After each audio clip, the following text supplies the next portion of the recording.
Auto safety regulators are escalating an investigation into another potentially deadly problem with airbag inflators that may explode. The ARC airbags have been linked to 2 injuries in the U.S. and a recent death in Canada. As many as 8 million vehicles in this country could be affected.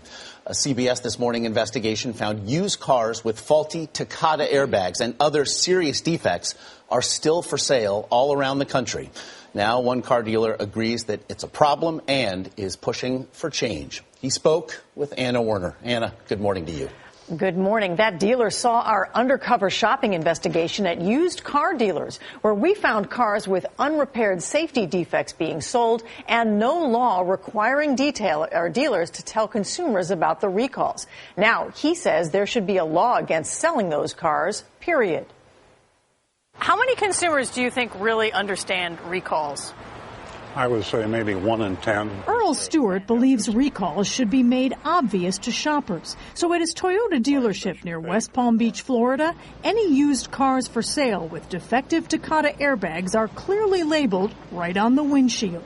Is this how you mark them? Takata recall? Yes. This pretty well spells it out right here on the windshield? It does, yes. The notice posted underneath even tells a shopper that these defective airbags may seriously injure or kill the driver. Our purpose is to be bold and unmistakable, clear and conspicuous. That's the opposite of what we found in our undercover investigation. Not only were the cars we saw not labeled, but salespeople either didn't tell us about recalls or didn't even know about them. Any recalls that even were pertaining to this vehicle got done. Stewart contacted us after he saw our story. Were you surprised by what you heard those salespeople saying?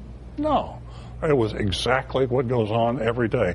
He even had his own mystery shoppers check 20 Florida car dealers to see whether they'd disclosed Takata airbag recalls. We called on that car that was advertised, and they denied that that car had had a safety recall, all 20. Not one. He says with no law requiring disclosure, salespeople aren't inclined to do it. Is a salesperson that feeds his family based on commission going to look a customer in the eye and say, this has got a potentially deadly recall? They don't have to do it. They feel like, why should I?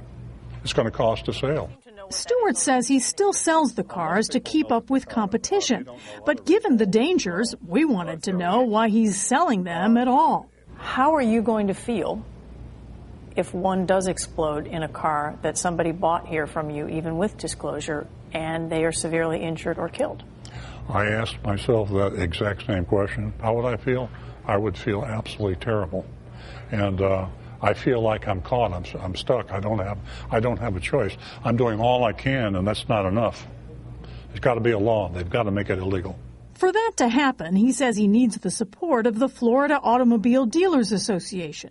Their president, Ted Smith, told us it's under discussion, but they want manufacturers to take financial responsibility. So is there an answer? Absolutely. But the answer doesn't have to come from the consumer or the dealer. It should come from the automaker. Is that passing the buck? No, it's assigning the responsibility where it belongs. One of the manufacturers' associations told us automakers work individually with their franchises, and in every instance, the dealer is compensated for their work. But for now, the cars are still being sold all over the country. How can you possibly sell a car to a customer that you know has got a safety recall that could potentially kill that customer? How can that be? It has to be illegal. It has to be. Well, and it turns out one of the places you won't find cars with serious safety recalls being sold now is Earl Stewart's own dealership.